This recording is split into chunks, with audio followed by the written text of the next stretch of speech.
Berlin app. 3 days after being cleared to play by FIFA, Argentine striker Lucas Alario scored one goal and set up another on his debut for Bayer Leverkusen to beat Hamburger SV 30 in the Bundesliga on Sunday. Alario struck midway through the first half, converting a cross from Leon Bailey, who also set up Kevin Volland's opening goal just 3 minutes before. A moment of class from Julian Brandt sent Alario through with less than 10 minutes remaining, and the Argentine had the awareness to spot the better-positioned Volland to seal the win. Alario went off moments later to warm applause from fans. The goal is the cream on top.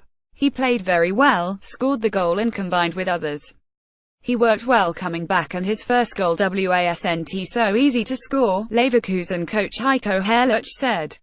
Alario's first appearance for Leverkusen was held up when previous club River Plate objected to his transfer through the Argentine Soccer Association AFA, which denied his playing rights.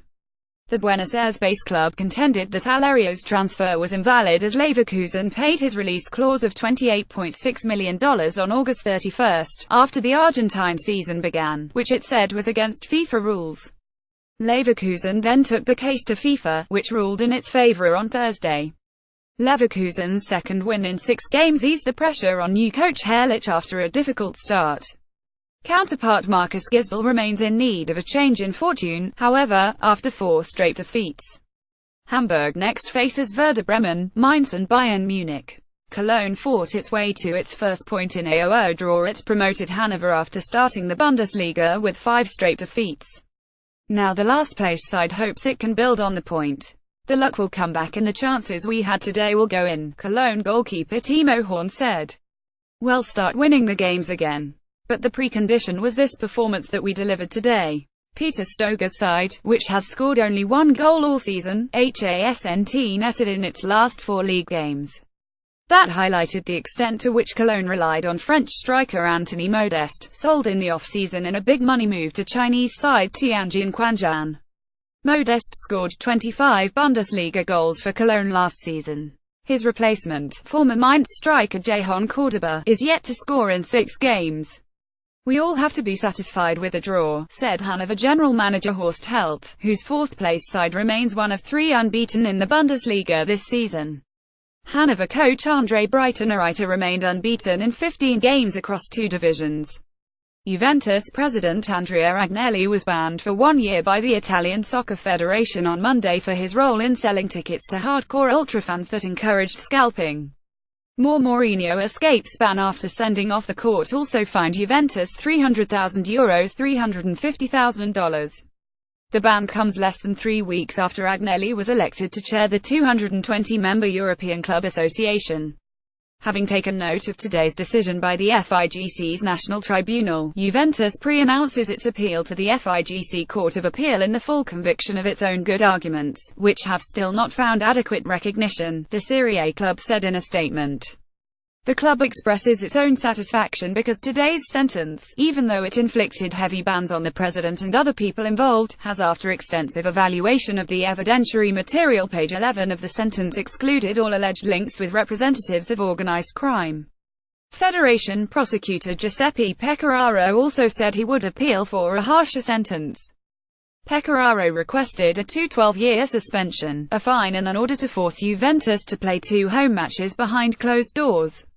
I am partially satisfied because we managed to prove everyone's guilt, but the facts are so serious that I think they should be punished more, Pecoraro told Italian news agency ANSA.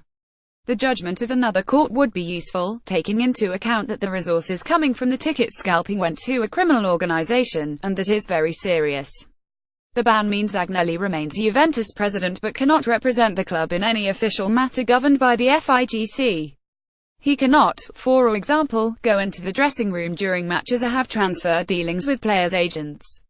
However, the ban has not been extended to UEFA and FIFA, and there is no chance of that happening until all the appeals have been heard. Agnelli's position as head of the ECA is not at risk for now. Agnelli allegedly authorized the sale of season passes and other tickets. He has acknowledged meeting with Rocco Dominello, an ultrafan linked to the Calabrian-backed Ndrangheta crime mob who has since been sentenced to nearly 8 years in prison for scalping. But Agnelli said the meetings came only with large numbers of other fans at celebratory occasions, and that the club never intended to engage in illegal activity. Juventus security director Alessandro D'Angelo has been banned for 15 months, while ticketing director Stefano Marella and former marketing director Francesco Calva have also been handed one-year suspensions. Each of the four has also been fined €20,000 $24,000 for violating sporting integrity and illicit relations with fans. The 41-year-old Agnelli has led Juventus, the club his family has owned for nearly a century, since 2010. Agnelli has also been a non-voting member of the UEFA Executive Committee since 2015. He received full voting rights last week at a UEFA meeting in Geneva.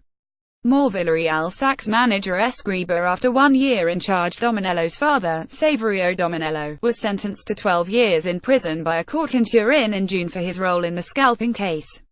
Anti-mafia prosecutors said the Ndrangheta was involved in scalping among Juventus ultrafans for at least 15 years, guaranteeing order in the stadium in exchange for open ticket access. Juventus has denied any wrongdoing. New York City FC has found its feet pretty well in MLS, and the club could finally be closing in on a location for its own stadium moving forward. Newsday Sports is reporting that NYCFC is prepared to bid on land at Belmont Park as the club continues its search to find a permanent stadium for its future. More which players should be up for MLS MVP honors. The report also states that Belmont isn't NYCFC's preferred destination to play matches, with a stadium in Elmont, roughly an 18-mile distance from the club's current venue, Yankee Stadium. In the past, Flushing Meadows has been one of many sites discussed as a location for NYCFC to build its own venue, which would make sense given the fact that the land currently houses the New York Mets as well as the USTA Billie Jean King National Tennis Center. NYCFC has shared Yankee Stadium with MLB franchise, New York Yankees, since the MLS side entered the league in 2015. A move to Belmont could hinge on what the New York Islanders of the NHL do moving forward as well, because the hockey team is reportedly looking at options outside of the Barclays Center in Brooklyn, where they currently play. Follow at Madrid Football Round 2 of the UEFA Champions League is back on Tuesday, and while clubs cannot book their place in the round of 16 just yet, it's just as easy for them to put themselves out of contention. 3 Premier League sides will be action on the afternoon, including Tottenham, who has the chance to start Group H play with 6 points.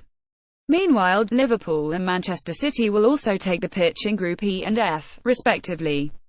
The day's biggest clash of the day though comes in Germany as Borussia Dortmund and Real Madrid meet in the other Group H fixture.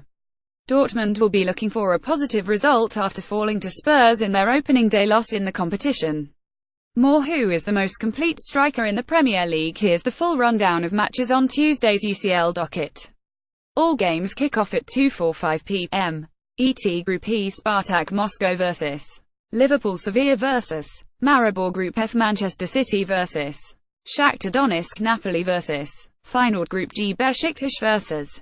Red Bull Leipzig, Monaco vs. Porto. Group H, Borussia Dortmund vs.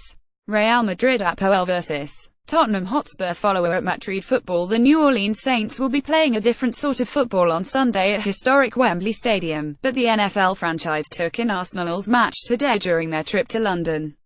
More place playback. Who is the most complete striker in the place? Super Bowl winning quarterback Drew Brees posted a picture on Instagram with several of his Saints teammates taking in the Arsenalist Brahm fixture at the Emirates Stadium 6 days before the NFL team plays the Miami Dolphins. The Saints-Dolphins matchup is the second NFL game to take place in England thus far in 2017, after the Jacksonville Jaguars defeated the Baltimore Ravens 447 on Sunday at Wembley. Follow at Madrid Football.